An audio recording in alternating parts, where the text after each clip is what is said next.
Welcome to Live, Life Inspired Views for Every Day. My name is Chris Meyer, and I'm a curious soul. Anger and fear. You don't have to go very far to sense it, hear it, or feel it today. Those two words are responsible for the divide we feel around us. I've shared with you my fascination with the theory of entropy.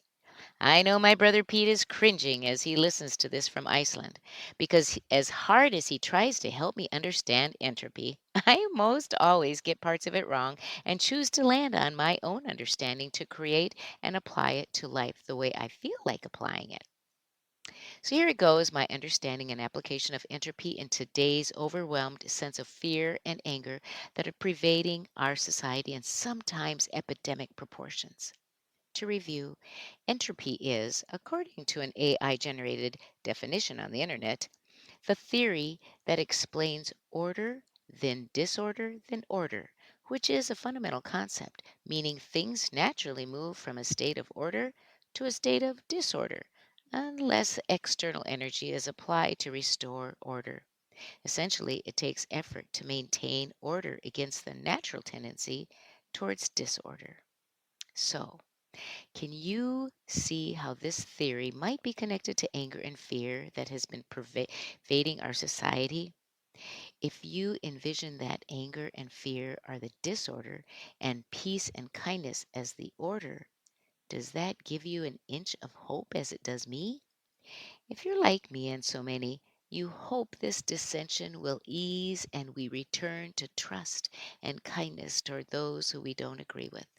Belief that most people are doing the best they can, and fun times together without worrying if someone is on the opposite political side. According to entropy theory, it takes effort to maintain order against the natural tendency for disorder. And it takes external energy to return to order when disorder reigns. Think of watching the waves come up and crash onto the shore, recede, and come up and crash again. This pattern reminds me that waves crashing on a shore have a rhythm. When I have worked with trauma, it's amazing how rocking helps the wounded spirit to calm, bring some sort of stillness to a hurting soul. There is rhythm everywhere. Just think about it and look for it. It's, of course, reverberating in our body each time our heart beats or whenever we exhale or inhale. It is in the seasons, the wind, the seas and lakes, the ocean, when we recite poetry or sing and play music.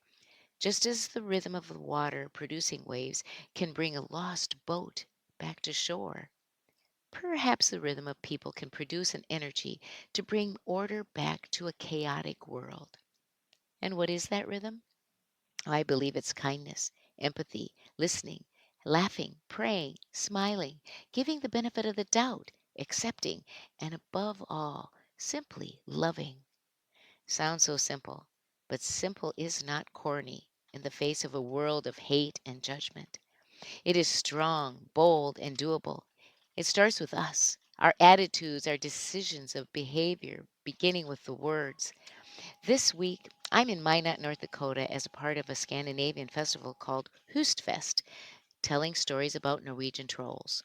When I will introduce troll stories, I explain that these stories always show good and evil, the triumph of kindness and patience over bullying and anger, and that strength comes from within. To fight trolls, you cannot be like them or use their weapons. It brings out the best in those who confront them. And in our divided society, everyone has chosen which side they believe are the trolls. We cannot rise above them by being like them. Getting back to entropy, what external energy can we apply to our world today to help it find its way back to order? Listening to the news, watching the debates, it makes us feel small and so helpless to affect the wider disorder of things. Thomas Edison said, opportunity is missed by people because it is dressed in overalls and looks like work. So, to affect disorder, what does that work look like? We have to examine our own world, I guess. Are we showing an attitude of love and care, listening without judgment, but rather with empathy? Times like these, we must lean into the quote Margaret Mead so wisely reminded us when she said, "Never doubt that a small group of thoughtful, committed citizens can change the world. Indeed, it's the only thing that ever has." Well, recently listened to a book called When Winter Came, A Country Doctor's Journey to Fight the Flu Pandemic of 1918 by Mary Beth Sarter Obermeyer. In the book, the author's grandfather was a doctor through the 1918 pandemic. One thing I thought that was interesting was how the flu of 1918 suddenly stopped spreading. It just ended. The doctor explained it was because of herd immunity. The virus lost its power after the majority of the people became immune to it. So perhaps we too can cause herd immunity of toxic and destructive attitudes of one group toward another. If we make ourselves immune to the power of anger and fear rising inside of us when we hear comments by someone we do not agree with, hmm, perhaps that discipline can eventually help stop the spread of anger.